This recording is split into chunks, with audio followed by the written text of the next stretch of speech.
बताओ जन्म क्या होता है? बताओ, खड़े होके बताओ, खड़े होके सुनो भाई, जन्म के बारे में बताओ, जन्म क्या होता है? सही बता रहे हो आप? हाँ देखो तुम गलत भी बता रहे हो तो टेंशन मत लो, बताओ कुछ बोलो। बताओ। स्पीशीज की संख्या इंक्रीज करना है। ये इसने तो बिल्कुल बायोलॉजी वाली बातें बता दी, लेकिन सादा भाषा में अब ये बच्चे कैसे समझेंगे? और बताओ कोई इसको हल्का कर, इसने बिल्कुल सही बताया, इसको हल्का बताओ। इसने बताया स्पीशीज को बढ़ाना, एक पॉइंट बता दिया, लेकिन हम कहें कि जीव के द्वारा नया जीव उत्पन्न होना, है ना? अब एक बात बताओ, आप पालक खाते हो? आलू, गाजर, गोभी, है ना? केले, आम, क्या क्या खाते हो? सब कुछ खाते हो ना? खाने की चीज खा जाते हो ना? आम खा जाओ, मैं इतने सारे आम ले आऊं और आप उन सबको खा जाओ। और आम कहां से आएंगे? और आम कहां से आएंगे? पेड़, है ना? वो पेड़ को सदा रहेंगे, हमेशा रहेंगे क्या वो पेड़? तो वो पेड़ बूढ़े हो जाएंगे ना। आपके पूर्वज, दादा दादी, परदादा परदादी, दादी तो दादा दादी तो लगभग आपके होंगे, किसी का परदादा परदादी भी हैं? हैंगे? लाला भी हैं, तुम्हारे तो नहीं है। तो बेटे वो गए ना, सुनो, वो इस धरती को छोड़ के गए ना। यदि वो अपने जैसे इंसान नहीं बनाते तो उनके साथ ये मानव जाति खत्म हो जाती ना, हो जाती ना खत्म। अब मैं आपसे लेता हूं, यदि आप जनन प्रक्रिया में भाग ना लो तो क्या होगा? आपके बाद मानव जाति का अंत हो जाएगा, ठीक है? ये बहुत जरूरी है। अब हम बात पे आते हैं स्वास्थ्य की बात, जनन स्वास्थ्य, रिप्रोडक्टिव में स्वास्थ्य के बारे में बताओ थोड़ा सा। चलो, स्वस्थ रहना ये स्वास्थ्य है, लेकिन इसके भी कुछ पार्ट्स होते हैं। Yes sir. हाँ, ये बताओ। Yes sir. बताओ 3 कौन कौन से? फिजिकल, मेंटली मेंटल और सोशल। Very good, clap. और अब जो आपका स्वास्थ्य है, जो आपकी हेल्थ है, प्रॉपर हेल्थ वही है जो फिजिकली, मेंटली और सोशली हेल्दी हेल्दी पर्सन को बनाए, वो हेल्थ है। अब रिप्रोडक्टिव हेल्थ क्या होगी? क्या उसको भी हम फिजिकल, मेंटल, सोशल से जोड़ेंगे? क्या जोड़ सकते हैं? जोड़ सकते हैं, बताओ कैसे? ये बता तो दिया कि हाँ जोड़ सकते हैं, लेकिन कैसे वो मैं बताऊंगा। वेरी गुड, उसको हम जोड़ सकते हैं, बिल्कुल जोड़ सकते हैं। फिजिकल रिप्रोडक्टिव हेल्थ का अर्थ क्या है? फिजिकल से कैसे जोड़ा रिप्रोडक्शन? क्या कोई बच्चा जन्म लेने के 1, 2, 4 साल बाद ही अपनी संख्या बढ़ा सकता है, रिप्रोडक्शन कर सकता है? नहीं ना। तो उसके लिए क्या जरूरी है? एक मैच्योरिटी, है ना, एक परिपक्वता को ग्रहण करना जरूरी होगा। तो इसमें आता है हमारा फिजिकल हेल्थ। फिजिकल हेल्थ, जब तक कोई भी इंसान, आदमी या औरत, लड़का या लड़की परिपक्व नहीं हो जाता है, तब तक उसको रिप्रोडक्शन, जनन प्रोसेस में भाग नहीं लेना चाहिए। ये हमारा रिप्रोडक्टिव हेल्थ में आता है। इसके ड्रॉबैक्स क्या होंगे? यदि समय से पहले लड़कियों की, लड़कों की शादी कर दी जाए तो ऑब्वियसली उनके ऊपर समाज का प्रभाव रहेगा, दबाव रहेगा बच्चों के प्रति, होता है ना। परिवार के लोग कहेंगे, 4 लोग तो कहेंगे हाँ बच्चे चाहिए, बच्चे करो, 4 लोग कहेंगे नहीं नहीं चाहिए, है ना, होता है ना ऐसा। तो वो हमारा किस में आ जाएगा फिर, मेंटल, इमोशनल में।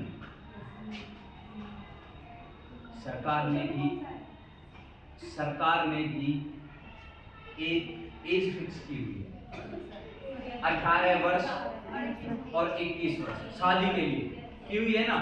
उसका क्या कारण है, यही है कि जो बच्चे हैं, जो दंपति बनने वाली हैं, वो शारीरिक रूप से सुदृढ़ हो जाएं, शारीरिक रूप से वो परिपक्व हो जाएं, ताकि वो हेल्दी बच्चे को जन्म दे।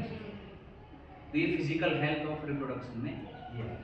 अभी मेंटली में बताया था कि आप तो तैयार नहीं हो, आई मीन दंपति तैयार नहीं है, वो मानसिक रूप से अभी प्लानिंग में नहीं है, लेकिन उनके ऊपर प्रेशर है, दबाव है। तो दबाव वो मेंटल में आ जाएगा, इमोशनल आ जाएगा, इमोशनली। तो मेंटल हेल्थ, इमोशनल हेल्थ। दूसरा, यदि कोई मानसिक रूप से कमजोर है, दंपति में कोई भी आदमी या औरत, तो क्या उसको भी रिप्रोडक्शन करके बच्चे वो कर सकता है, उनका पालन पोषण अच्छे से कर सकता है क्या? बहुत डिफिकल्टी है। क्यों? क्योंकि वो खुद ही सक्षम नहीं है, खुद का ही पालन पोषण नहीं हो सकता। तो फिजिकल और मेंटल हेल्थ रिप्रोडक्टिव हेल्थ के लिए बहुत जरूरी। तीसरा क्या है? सोशल। सोशल सोसाइटी को कैसे जोड़ेंगे, कैसे सोसाइटी जोड़ेंगे? लड़की या लड़का, बहुत अच्छा पॉइंट है। और जनसंख्या, अब बस है ना, कहते हैं ना, सुनता है ना कि अब बस और नहीं। क्यों? क्योंकि पॉपुलेशन की जो दर है वो बहुत ज्यादा बढ़ी हुई है। हम अब सबसे ज्यादा पॉपुलेटेड कंट्री में रहते हैं।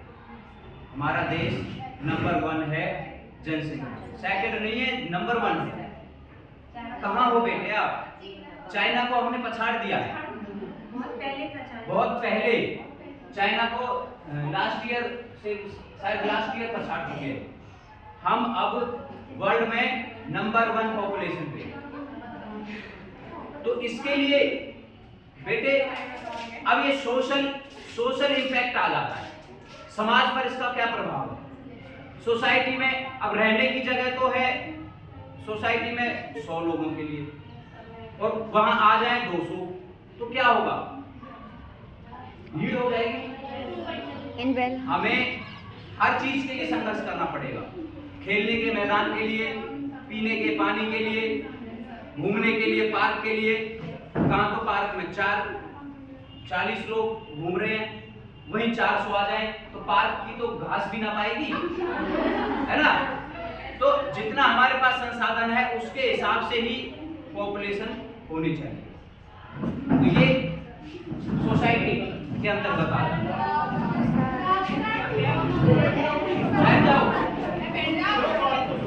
बैठ जाओ बेटे। अब जब सोसाइटी हमसे कहती है कि ज्यादा बच्चे नहीं होने चाहिए, तो फिर उसके लिए कुछ संसाधन होते हैं, फैमिली प्लानिंग के। सरकार ने बहुत प्रोग्राम चलाए हैं फैमिली प्लानिंग के। तो 1-2 आप बताओगे फैमिली प्लानिंग के प्रोग्राम जिनसे बर्थ रेट को कम किया जा सकता है। दंपति यूज करते हैं उन्हें, ताकि जब उन्हें बच्चों की जरूरत नहीं है तो उसका इस्तेमाल करते हैं। कौन कौन से ऐसे मेथड हैं? सर्जिकल मेथड, बिल्कुल 10th में पढ़ा। और बताओ। अच्छा, सर्जिकल मेथड बताया, इस पे हम थोड़ा सा और डिटेल में चर्चा करेंगे, उसके साथ साथ और भी बताओ। Copper T, very nice. क्या एक ही बेटी बताएगी? पता सबको है, बताओ।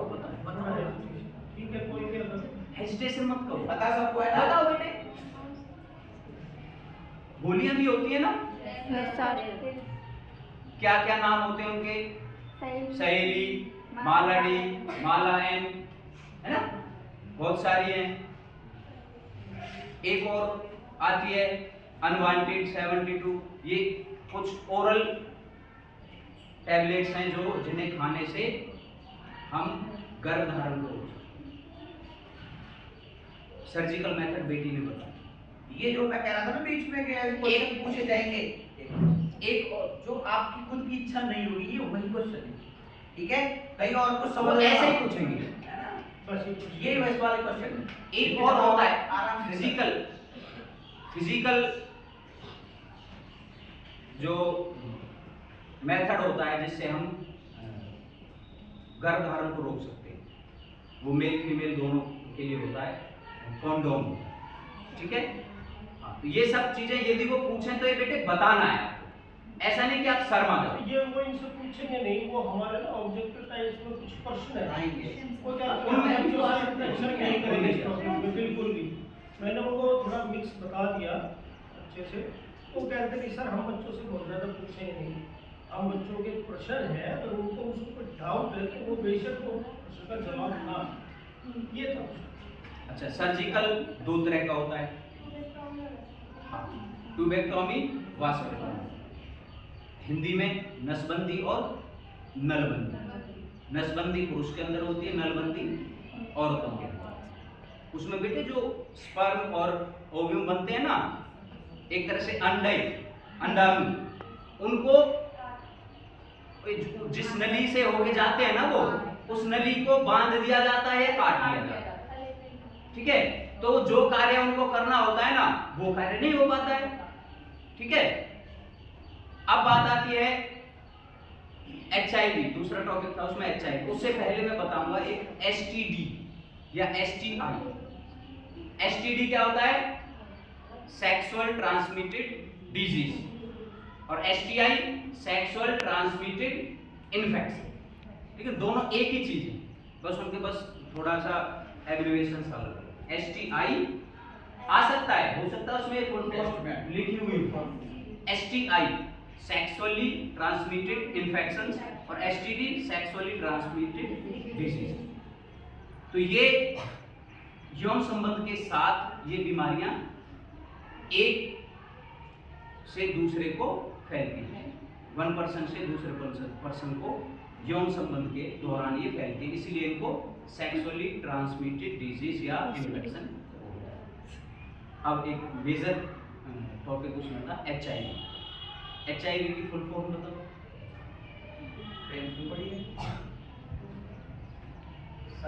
और HIV के कारण कौन सा रोग होता है? एड्स होता है। दोनों की ही मुझे फुल फॉर्म चाहिए। ये टेस्ट शुरू 10th वाले बता सकते हैं। चलो मैं बता, ध्यान नहीं आ रहा? अब दोबारा सुन लो ध्यान से। कर लो ध्यान। HIV होता है human immuno virus. Human immuno virus, देखो नाम से जैसे इम्यूनिटी वायरस है ना, जो वायरस हमारी इम्यूनिटी पे प्रहार कर रहा है। मैं HIV बता, वो एड्स में आएगा। ह्यूमन इम्यूनो वायरस उसका नाम होता है, एड्स होता है एक्वायर्ड इम्यूनो डेफिशिएंसी सिंड्रोम। तो वो वायरस किससे संबंध है? हमारे इम्यूनिटी से संबंध। वो हमारे इम्यूनिटी क्या होती है? रोग